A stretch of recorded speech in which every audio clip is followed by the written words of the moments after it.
প্রথমে আলোচনা করব সংযুক্ত আরব আমিরাতের সঙ্গে শর্ত সাপেক্ষে চালু হচ্ছে ৬ দেশের ফ্লাইট। শর্ত সাপেক্ষে ভারত, দক্ষিণ আফ্রিকা, নাইজেরিয়া ও নামিবিয়া সহ মোট ৬টি দেশের সাথে উপসাগরীয় সংযুক্ত আরব আমিরাতের ফ্লাইট চলাচল শুরু হতে যাচ্ছে। ১৯ জুন শনিবার পৃথক সংবাদ বিজ্ঞপ্তির মাধ্যমে এই তথ্য জানানো হয়েছে। আগামী ২১ জুন থেকে আফ্রিকার ৫টি দেশ এবং ২৩ জুন থেকে সংযুক্ত আরব আমিরাত সরকার অনুমোদিত ২ ডোজ করোনা টিকা গ্রহণ করেছেন ভারতের এমন যাত্রীদের বিভিন্ন শর্তে আমিরাত প্রবেশের অনুমতি দিয়েছে কর্তৃপক্ষ। শর্ত হিসেবে আরও বলা হয়েছে ৪৮ ঘন্টা আগের করোনা নেগেটিভ সনদ অবশ্যই বারকোড সম্বলিত নিয়ে আরব আমিরাতে প্রবেশ করে বিমানবন্দরে পিসিআর টেস্ট করতে হবে। রিপোর্ট আসার আগ পর্যন্ত কোয়ারেন্টাইন বাধ্যতামূলক। রিপোর্ট পাওয়ার পর নিজ নিজ বাসায় ফিরতে পারবেন যাত্রীরা। তবে আমিরাতের নাগরিক ও কূটনৈতিক মিশনের যাত্রীদের জন্য করোনা ভাইরাসের টিকা বাধ্যতামূলক হলেও কোয়ারেন্টাইন বাধ্যতামূলক নয়। এদিকে আবুধাবিতে সরকারি স্থানে প্রবেশের জন্য আল হোসেন অ্যাপ গ্রিন পাসের ব্যবহার স্থগিত করা হয়েছে কর্তৃপক্ষ শুক্রবার ঘোষণা করেছে। এদিকে ভারত সংযুক্ত আরব আমিরাত ফ্লাইট ২৩ জুন থেকে। সংকট ও দুর্যোগ ব্যবস্থাপনা সুপ্রিম কমিটি কর্তৃক নতুন ভ্রমণ প্রোটোকলের সাথে মিল রেখে বিমান সংস্থা এমিরেটস ২৩ জুন থেকে দুবাই, ভারত, দক্ষিণ আফ্রিকা এবং নাইজেরিয়া থেকে বিমান পুনরায় চালু করার ঘোষণা দিয়েছে। এদিকে আগস্টে কর্মস্থলে ফিরতে পারবেন কুয়েত প্রবাসীরা।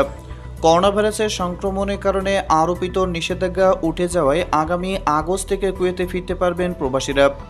কুয়েতের মন্ত্রিপরিষদের বরাত দিয়ে স্থানীয় গণমাধ্যমগুলো এই খবর জানিয়েছে। খবরে বলা হয়েছে, কুয়েত সরকার অনুমোদিত ফাইজার, অক্সফোর্ড, জনসন ও মার্ডানা ২ ডোজ টিকা নেওয়া বৈধ আকামাধারী প্রবাসীদের আগামী ১ আগস্ট থেকে দেশটিতে প্রবেশাধিকার দেওয়া হয়েছে।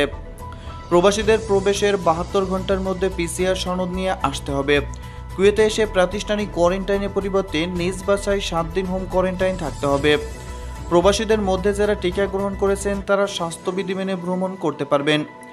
গৃহকর্মীরা ২০ নং আকামাধারী টিকা ছাড়াই কুয়েতে প্রবেশ করতে পারবেন। তবে কুয়েতে প্রবেশের ৭২ ঘন্টার মধ্যে পিসিআর সনদ নিয়ে আসতে হবে। কুয়েতে ১৪ দিনের জন্য প্রাতিষ্ঠানিক কোয়ারেন্টাইন থাকতে হবে। করোনা নেগেটিভ রিপোর্ট না আসা পর্যন্ত প্রবাসী ও গৃহকর্মী উভয়কেই কোয়ারেন্টাইন থাকতে হবে। করোনা ভাইরাস মহামারীর কারণে বাংলাদেশ সহ ৩৫ দেশের নাগরিকদের কুয়েতে প্রবেশাধিকার নিষিদ্ধ ছিল। যারা ছুটিতে নিজ নিজ দেশে ফিরেছেন তারা ফ্লাইট বন্ধ থাকায় সঠিক সময় কর্মস্থলে ফিরতে পারেননি। ইতোমধ্যেই অনেকে আকামা শেষ হয়ে গিয়েছে। পরে অনেক প্রবাসী কুয়েতে প্রবেশের নিষেধাজ্ঞা ছিল না, এখন তৃতীয় দেশ ঘুরে কুয়েতে ফিরছেন। পরে করোনা সংক্রমণ বেড়ে যাওয়ায় তৃতীয় দেশ হয়ে কুয়েত প্রবেশাধিকারও নিষিদ্ধ হয়। এদিকে বাংলাদেশের জন্য ৩১ জুলাই পর্যন্ত বাড়ল ইতালি ভ্রমণের নিষেধাজ্ঞা। বাংলাদেশ, ভারত, শ্রীলঙ্কা ও ব্রাজিল থেকে ইতালি প্রবেশে চলমান নিষেধাজ্ঞা ২১ জুন থেকে ৩১ জুলাই পর্যন্ত বাড়ানো হয়েছে। শনিবার দেশটির স্বাস্থ্য মন্ত্রণালয় এই সংক্রান্ত ঘোষণা দিয়েছে। জনস্বাস্থ্য নিরাপত্তা নিশ্চিত করতে শুধু করোনা নয়, উপমহাদেশের ভয়ঙ্কর ব্ল্যাক ফাঙ্গাস পরিস্থিতির উপরও তীক্ষ্ণ নজর রাখছে ইতালি সরকার। ভারতের পরিস্থিতি নিয়ন্ত্রণে এলে এবং বাংলাদেশের পরিস্থিতি উন্নত হলেই ইতালি প্রবেশের দ্বার খুলবে। তা না হলে এভাবে সময় বারবার বৃদ্ধি পাবে বলে মনে করেন সংশ্লিষ্ট বিশেষজ্ঞরা। আটকা পড়া প্রবাসীদের কর্মস্থলে ফেরা নিশ্চিত করতে ইতালিতে বাংলাদেশ দূতাবাস শামীম আহসান বৃহস্পতিবার ইউরোপীয় দেশটির স্বাস্থ্য মন্ত্রণালয় সচিবের সঙ্গে বৈঠক করেছেন।